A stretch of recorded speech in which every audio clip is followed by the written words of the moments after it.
Praise the Lord. खुदावंद यीशु मसीह के पाक और कदूस नाम में तमाम IGTV के व्यूवर्स को पास तारिक अस्सलाम कबूल हो। और जैसे कि नाज़रीन आप जानते हैं कि तमाम मसीही लोगों ने क्रिसमस की खुशियों को सेलिब्रेट किया है और खुदावंद की तारीफ़ हो कि तमाम चर्चेज़ में इबादत जो हुई, जो फंक्शंस हुए, प्रोग्राम्स हुए, प्ले हुए, खुदा की तारीफ़ हो कि बड़ी अमन के साथ, मोहब्बत के साथ तमाम प्रोग्राम जो हैं वो अंजाम तक पहुँचे। और खुदावंद की तारीफ़ हो कि अभी तमाम जो लोग हैं वो नए साल की खुशियां और नए साल का इंतज़ार कर रहे हैं। अभी हमने 2 दिन पहले क्रिसमस को सेलिब्रेट किया और खुदा की तारीफ़ हो कि IGTV की नशरियात जो है वो भी इसी तौर से जारी सारी हैं और हम खुदावंद की तारीफ़ करते हैं। आज हमने अपने प्रोग्राम में यहाँ पर अपने प्यारे भाई जान महबूब को यहाँ पर दावत दी, जो कि रहनुमा है, तहरीक इंसाफ पाकिस्तान के रहनुमा है। तो प्यारे भाई जान, हम आपको खुशामदीद करते हैं सर, वेलकम करते हैं आपको, खुदा बरकत दे।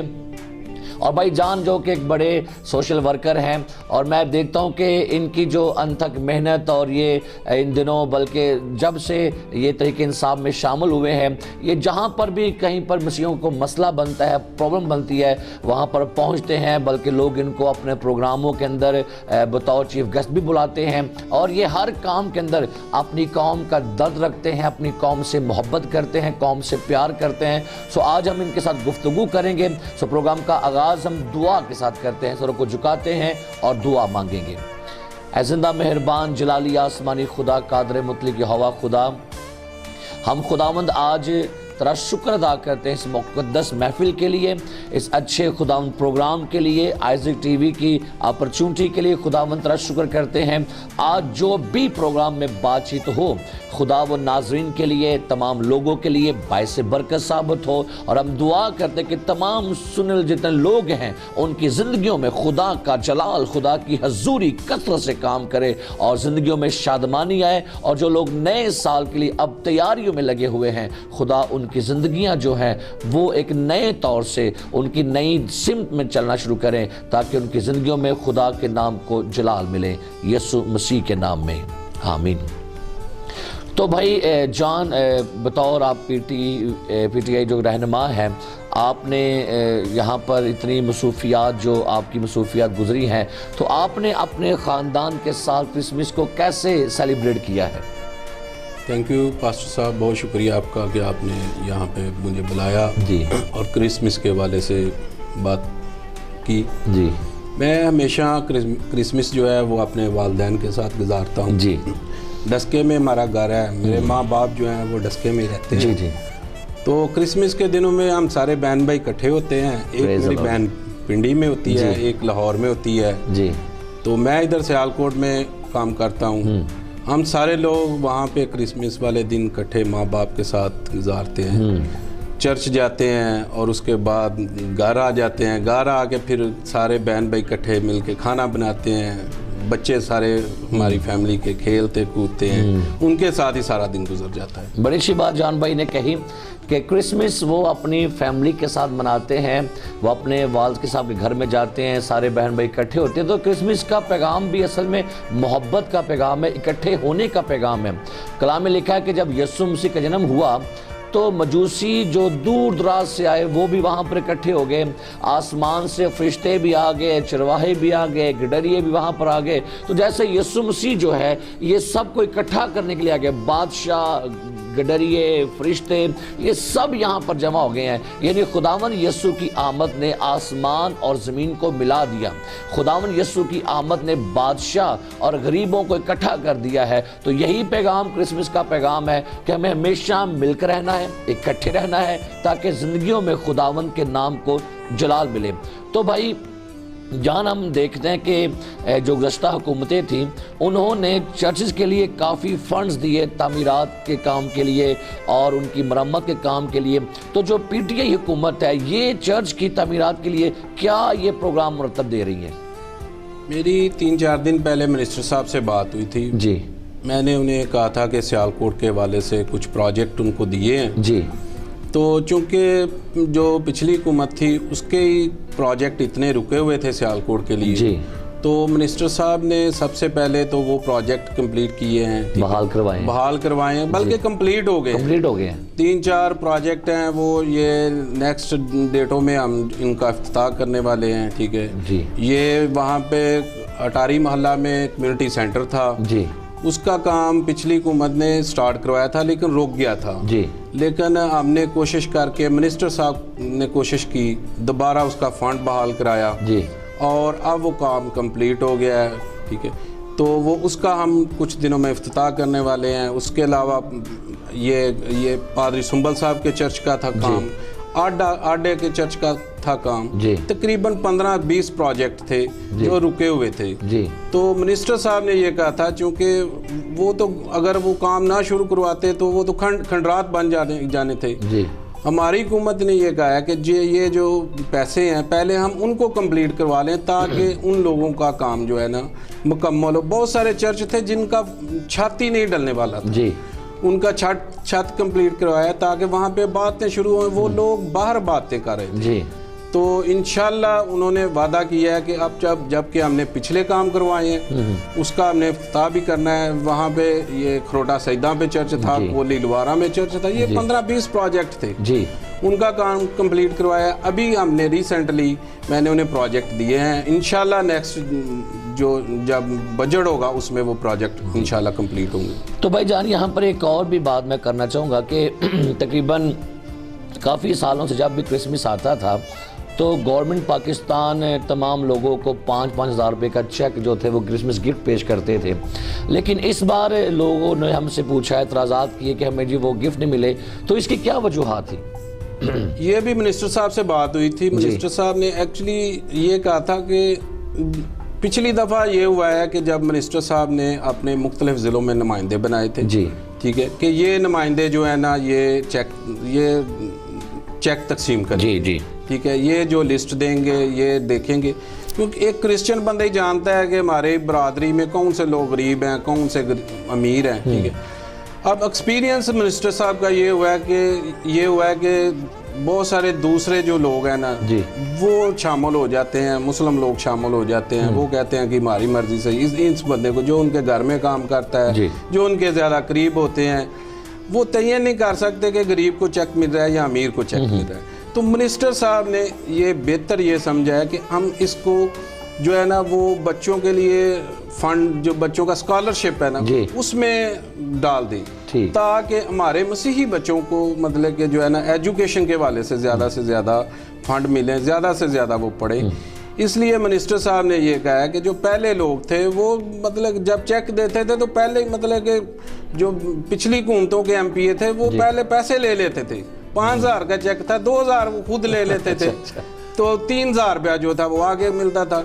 इसी तरह इस मतलब कि हुकूमत ने ये फैसला किया है कि ये फंड मतलब कि इसकी गलत यूज़ ना हो, जो प्रॉपर मतलब कि जो है किसी एजुकेशन, जो बच्चा एजुकेशन हासिल कर रहा है उसको दे दिया जाए। तो ये जो बच्चे तालीम हासिल करें उनकी जो उनको स्कॉलरशिप है उसमें ये रकम सारी खर्च की गई है, उसमें ये रकम कर दी है, शामिल कर दी है।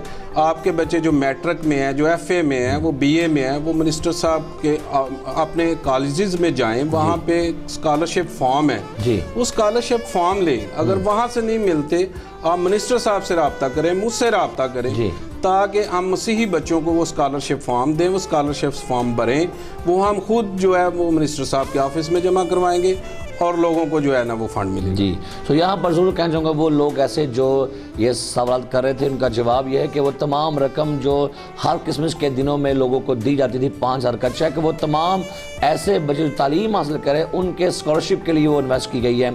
तो मैं ये समझता हूँ कि जो गवर्नमेंट पाकिस्तान हमारे मसीहों के लिए ऐसी प्रोग्राम मरतब दे रहे हैं, तो भाई जान जो नेक्स्ट ईयर 2020 है उसमें जो मौजूदा हुकूमत है, PTI की हुकूमत जो है, उसके नेक्स्ट आने साल में क्या ऐसे प्रोग्राम्स हैं मिनॉरिटीज़ के लिए?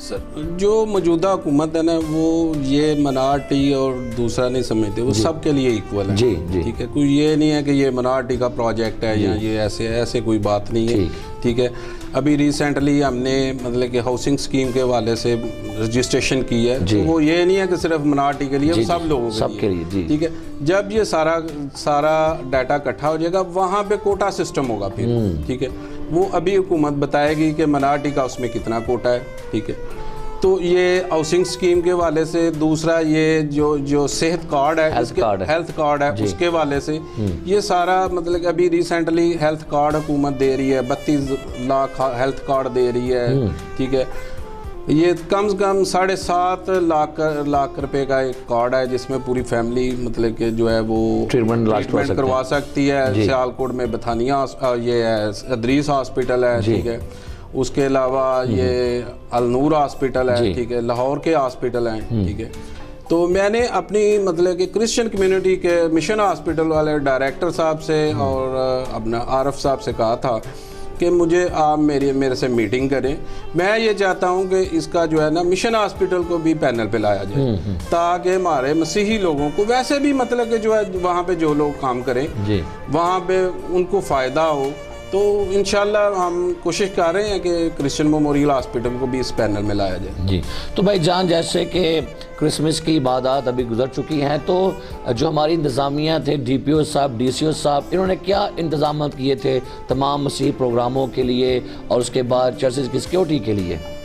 मेरी इंशाल्लाह DPO साहब से भी मुलाकात हुई थी, DCO साहब से भी। ठीक है, मैंने उन्हें मतलब अपना क्रिसमस से पहले ही एक एप्लीकेशन मूव की थी कि क्रिसमस बाज़ार के वाले से। जी ठीक है, तो इंशाल्लाह क्रिसमस बाज़ार भी लगे हैं। ठीक है, और इंशाल्लाह आपको पता है कि सिक्योरिटी के भी पहले से बहुत बेहतर इंतज़ाम है। ठीक है, जिस तरह इमरान खान ने पिछले साल जो था वो ये क्रिसमस डे था, वो कहा था कि इसको सरकारी सतह पर मनाया जाए, इंशाल्लाह इस दफ़ा भी वो सरकारी सतह पर मनाया गया। ठीक है, तो इंशाल्लाह ये सारे प्रोग्राम हमने DCO DPO साहब से मुख्तलिफ चर्चों में जाके केक काटे हैं, तो इंशाल्लाह बहुत अच्छा प्रोग्राम रहा है। तो भाईजान, यहाँ पर कुछ और भी हमारे जो मजहबी रहनुमा हैं, वो उनको एक शिकायत है कि जो हमारे जितने भी मजहबी प्रोग्राम होते हैं उनके लिए हमें परमिशन बड़ी मुश्किल से दी जा रही है। तो इसका क्या रीज़न है, क्या वजूहत है? कोई इंतज़ामी प्रॉब्लम्स हैं या क्या वजूहत है?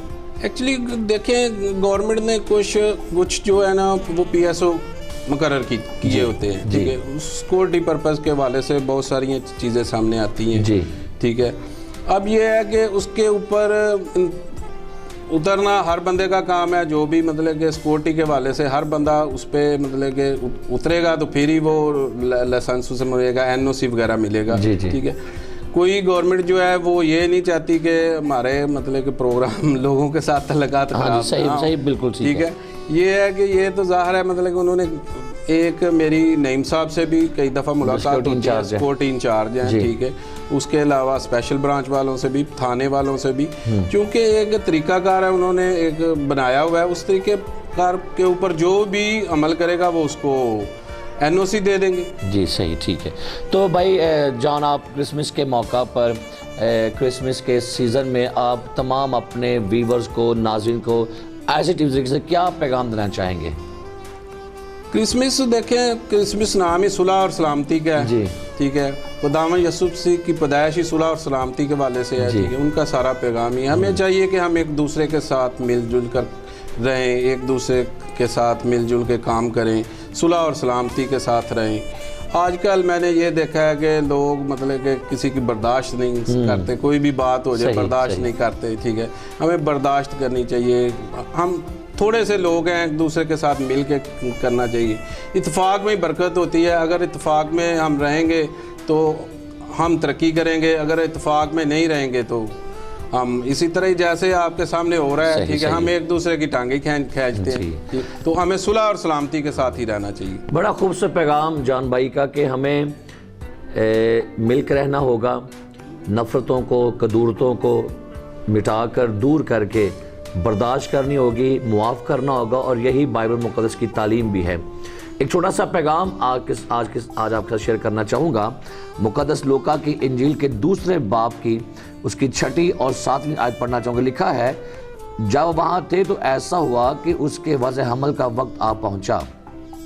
उसका पलोठा बेटा पैदा हुआ और उसने उसको कपड़े में लपेट कर चरनी में रखा, क्योंकि उनके वास्ते सराय में जगह ना थी।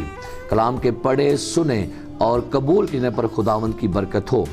नाज़रीन मेरे अजीज़ों, बाइबल मुकद्दस बयान करते कि जब खुदावंद यीशु मसीह का जन्म होने वाला था तो बाइबल मुकद्दस में लिखा है कि मुकद्दसा मरियम और मुकद्दस यूसुफ जो थे ये अपने शहर में नाम लिखवाने के लिए आए, और जब खुदावंद यीशु का जन्मदिन या उसका जन्म होने का वक्त आया तो फिर बाइबल में लिखा है कि उसको कोई भी ऐसा महल, कोई घर, कोई कमरा नहीं मिल सका, और लिखा है कि उसके वास्ते सराय में जगह नहीं थी।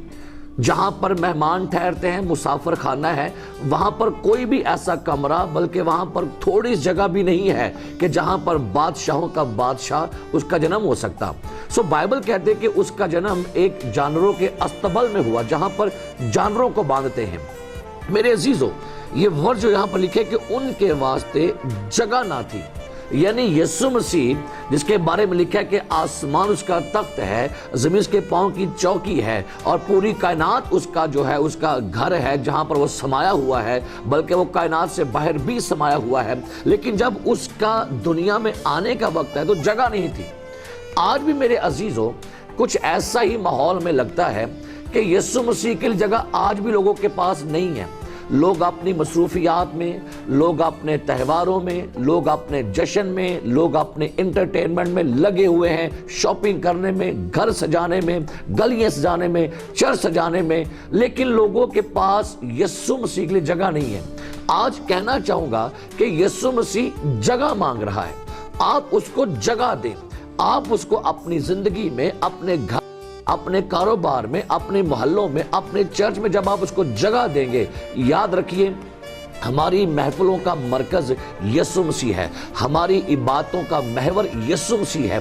लेकिन जब आप उसको जगह नहीं देते तो मेरे ख्याल से आज भी क्रिसमस को वही जैसा पहला क्रिसमस हुआ और यीशु मसीह के पास जगह नहीं थी, आज भी लोग कुछ ऐसा ही कर रहे हैं।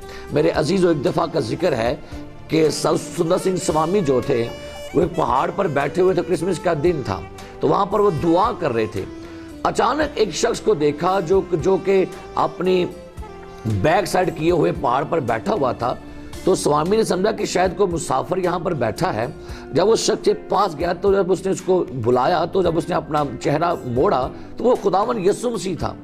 तो स्वामी साहब ने कहा कि खुदावन यीशु, आज आपका जन्मदिन है और आप यहाँ पर पहाड़ पर अकेले बैठे हैं। तो खुदावन यीशु ने कहा कि नीचे देख, तमाम दुनिया के लोग जो है वो सेलिब्रेट कर रहे हैं, खुशियाँ मना रहे हैं, पार्कों में जा रहे हैं, लेकिन किसी बंदे के पास मेरे पास बैठने के लिए वक्त नहीं है, इसलिए मैं यहाँ पर अकेला बैठा हूँ। मेरे अजीज़ों, आज भी शायद लोगों के पास अपने दोस्तों के पास बैठने का टाइम है, लोगों के पास पार्क जाने का टाइम है, लोगों के पास अच्छे खाने का टाइम है, शॉपिंग करने का टाइम है, एंटरटेनमेंट का टाइम है, बल्कि अपने मोबाइल पर शायद 3-3 घंटे सर्फ करने का टाइम है, अपनी फेसबुक यूज करने का टाइम है, लेकिन शायद आज लोगों के पास खुदा के कदमों में बैठना या यीशु के साथ दुआ में टाइम गुजारने का वक्त नहीं है।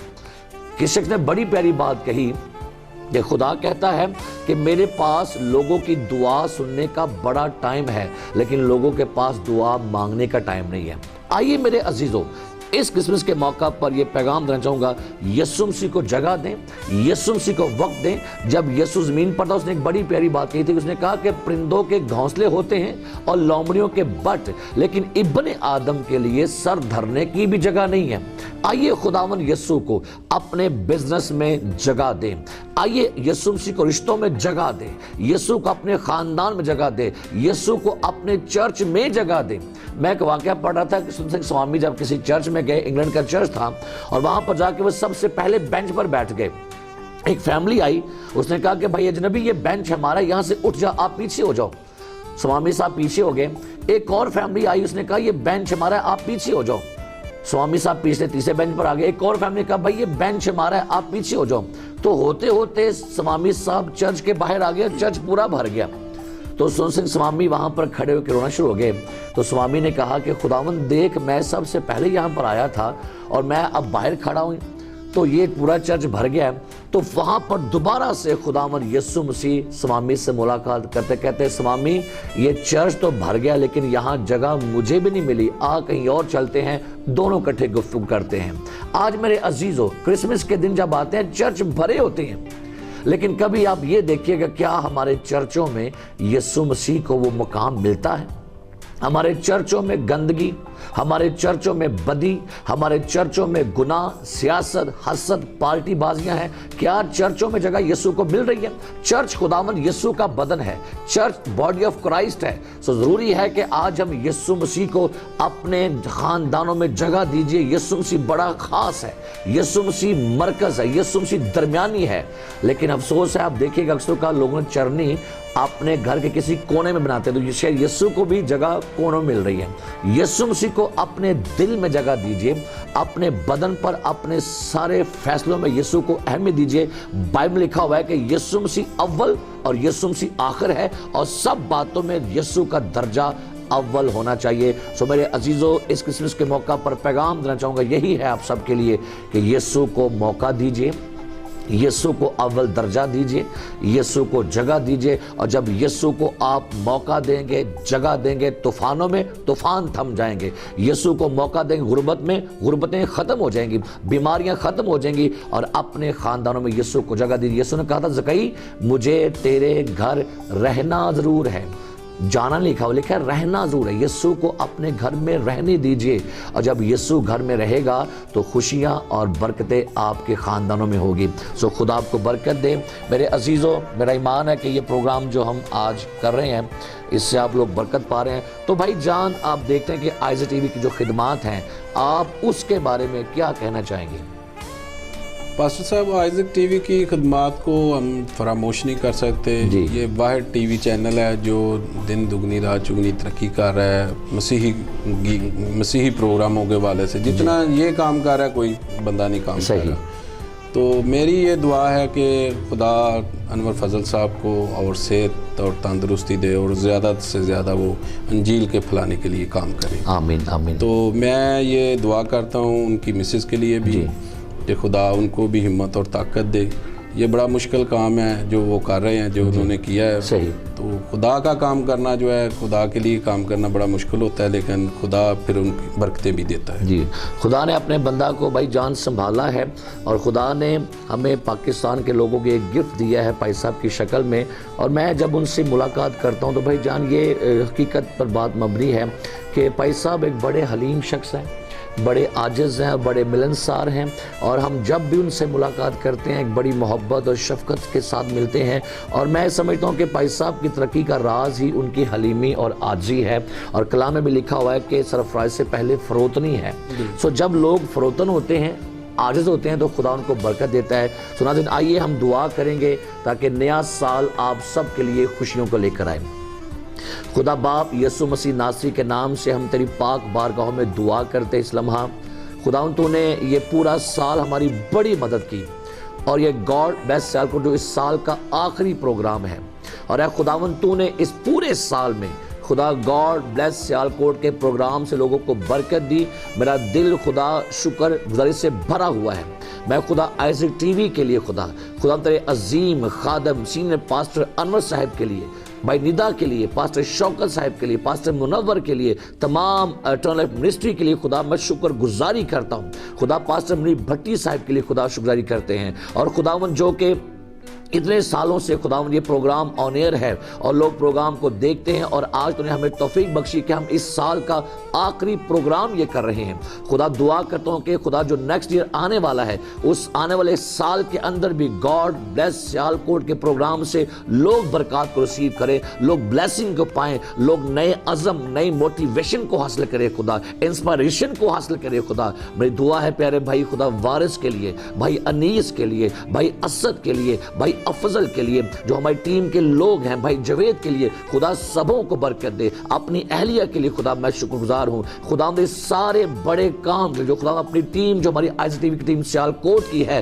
मैं उन सब के लिए खुदा बरकत, पास्टर अमानत के लिए खुदा, भाई आमर वकार के लिए, पास्टर अनील के लिए खुदा, बिशप सराज साहब के लिए, पास्टर दीम गौरी के लिए, पास्टर बाबर इमानुएल के लिए खुदा, बेटी अरूज के लिए, जो तमाम एसडीवी टीम के लोग हैं, इन सबों को खुदा बरकत दे। हम हमेशा सब एक दिल होकर, एक जान होकर खुदावन का काम करते रहें। और मेरी दुआ है कि खुदा 2020 अभी आने वाला है, उसमें नए विजन्स, नई उम्मीदें, नई उमंगे, नए इरादे, नए जज्बे, नए हौसले मांगते हैं। और दुआ करता हूँ अपनी तमाम टीम जो हमारी एसडीवी की टीम है, सियालकोट की है, इन सबों को बरकत दे। भाई वारिस को खुदा छूकर बरकत दे, भाई असद को खुदा उनकी फैमिली को बरकत दे, भाई अनीस को, भाई जवेद को, भाई अफजल को, खुदा मेरी फैमिली को सबको अपने परों में छुपा।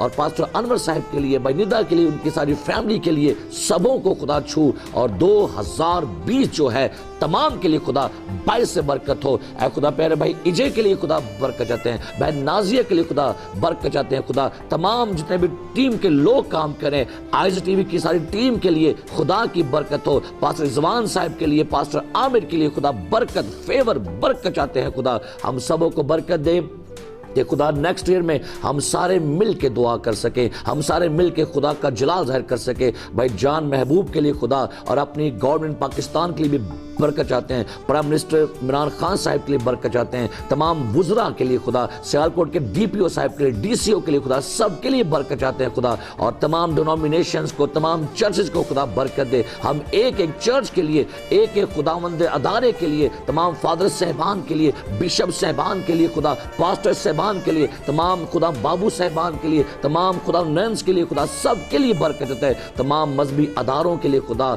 अपने तमाम हॉस्पिटल्स के लिए खुदा बरकत चाहते हैं। खुदा हम सबों को बरकत दे। हम सब सियालकोट की तरक्की के लिए हमेशा बरकत चाहे खुदा। डॉक्टर आदिल गौरी साहब को खुदा तो बरकत दे। खुदा मेरी दुआ है कि पूरी टीम के तमाम लोग जो अमन की मिट्टी है उसको खुदा बरकत दे, ताकि हम हमेशा अपने मुल्क पाकिस्तान के लिए और अपने शहर सियालकोट के लिए बरकत का वसीला बनते रहें। यीशु मसीह नासरी के नाम में आमीन।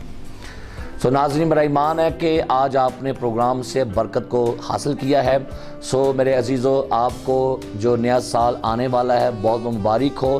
क्रिसमस भी आपको बड़ा मुबारक हो। और हम नए साल में एक नए प्रोग्राम के साथ, नए सेटअप के साथ फिर मुलाकात करेंगे। सो तब तक हमेशा बेदार रहिए, खुश रहिए और नए साल की खुशियाँ आप सबके लिए बरकत का सबब बने।